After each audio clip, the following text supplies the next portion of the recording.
Hola! I'm Tita Lavinia. You guys may know me from Tita sa Pageantry. This is my personal vlog. I'm giving you my top 10 worst dress list. Please subscribe and hit the bell notification para naman updated kayo sa mga ganap and hanash ko. I was at the ABS CBN BALL and here is my worst dress list. Disclaimer lang hindi ako invited doon. Pero technically nandun ako. Nakita ko naman sila. So, ready na kayo? Pasensya na ha. Worst talaga. Let's start with number 10. Now, surprisingly, nagsama ako ng mga guys dito sa list na to. Naloka ako, guys. Ano nangyari sa inyo? Masyado kayong naging creative. So, number 10 ko, si Sam Concepcion. Sam wore a suit na super frilly, na feeling mo, kasama siya sa cast ng Harry Potter, tapos siya yung hindi nakakuha ng magandang robe. My number 9, guy pa rin, Billy Crawford. Anyari? If I'm going to describe his look, para siyang pupunta sa isang cultural show.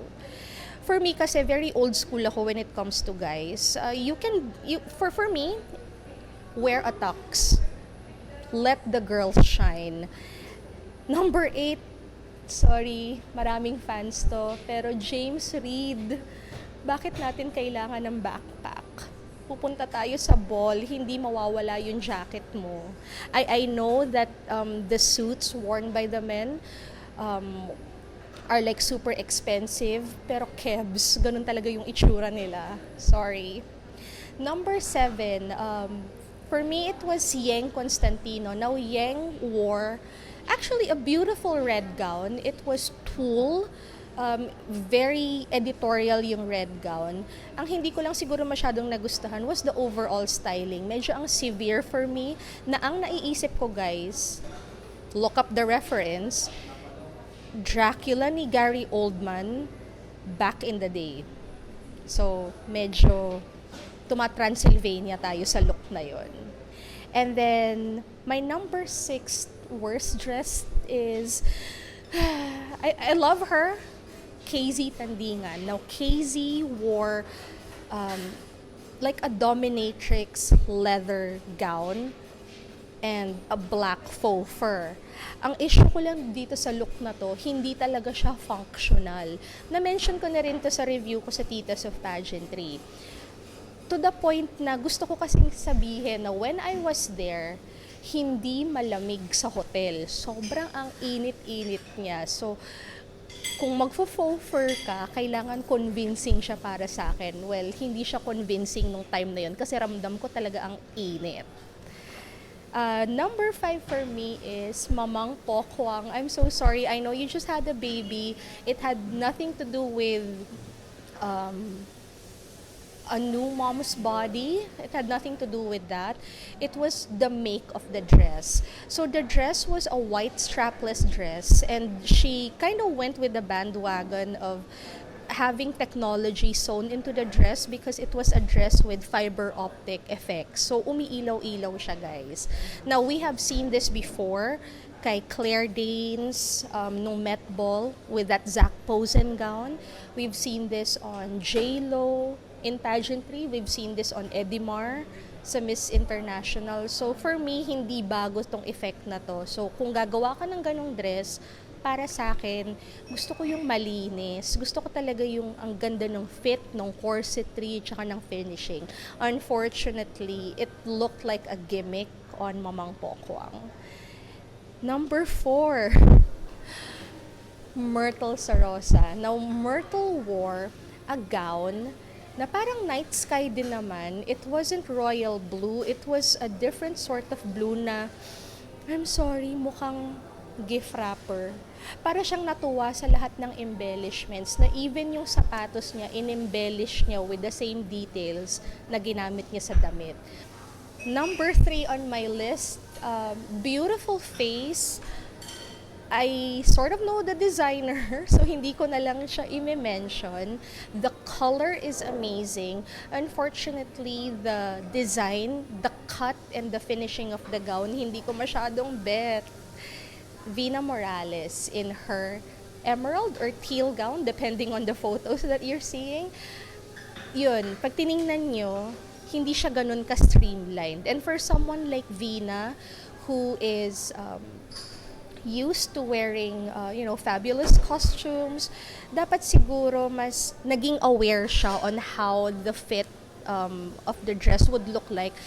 Lalo na if it's being photographed by like everyone, on all angles dapat yan. So yung linis, yun yung talagang hinahabol ko. My number 2 look for my worst dress list, ayoko sana, dahil love na love ko naman siya, was actually Angel Locsin's look. Now, Angel Locsin wore a gown. It was an asymmetric gown. May sleeves and then may sleeve din sa other side, pero hindi sila pantay. It was brown and scaly na, if I'm gonna be so blunt, it's a type of gown na parang gusto mong kutkutin.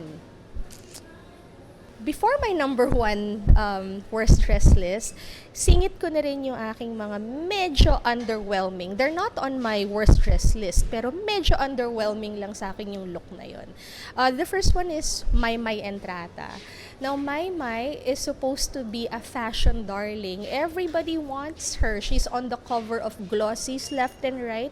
Ang ganda damitan. She's very fashion forward. In fact, the dress that she wore was a fashion forward dress by Fern One. Kasi isa siya sa mga muse.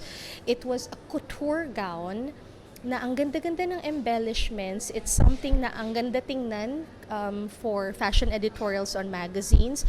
Apparently, hindi siya ganun kaganda in person. Lalo na kapag nahihirapan siyang maglakad. But the problematic thing for me about My's look was actually her overall styling. Medyo underwhelming and flat lang for me. Also on my not quite worst dress list is Liza Soberano. I know, it's shocking, right? Liza wore a beautiful slip dress by Alexander McQueen. So, Alexander McQueen pa lang, dapat pak na, diba? Siguro what made her look underwhelming for me was her hair and makeup. And don't get me wrong, I loved her hair, I loved her makeup. I just did not like the combination of all three dun sa look niya na yun. Parang feeling ko, on a different occasion, go for the hair and makeup, pero wear a different dress. Yun lang naman yun. And it was good, photographed with perfect lighting and perfect setting. It wasn't the nicest kapag ifo-photograph mo siya using regular camera, regular lighting, and then, just your phone. Kailangan mo siyang makita na sobrang treated. So, ready for number 1? I think number 1 is a popular number 1 choice. Hindi ako nag-iisa dito. And I'm not saying it's because hindi pa tayo ganun ka-fashion forward, because I really beg to differ. For a country that's technology savvy, feeling ko naman may access tayo kung anong fashionable at hindi. And my number 1, I'm so sorry, but it's really Nadine Lustre for me. Now, Nadine wore a good gown. It was black. It had the same treatment as R.C. Muñoz's gown na parang may night sky. It was glittery, it was black. But what got her on my worst dress list is actually the whole styling. Masyadong severe na hindi mo alam kung ang china-channel mo ay pupunta tayo sa san ba? Sa red light district, o kaya meron tayong dominatrix convention na kulang na lang, kailangan niya ng toys. So, yes, nandun na ako, hindi pa ready yung mga Pinoy para sa ganun look. But for me, hindi talaga yun yung appropriate look kung pupunta ka sa ball. Kailangan maganda ka sa ball, kagalang-galang ka sa ball, at hindi ka sobrang theatrical. Kasi unang-una, they did not issue a dress code or a theme. So, might as well go for elegance, go for classic looks. So, I was not a big fan of the garter thing. I'm sorry, but that looked really tacky. So, to pair that with thigh-high stockings and boots with, I don't know, like lip rings, parang tacky on tacky on tacky on tacky. So, Sorry, not a successful look this time.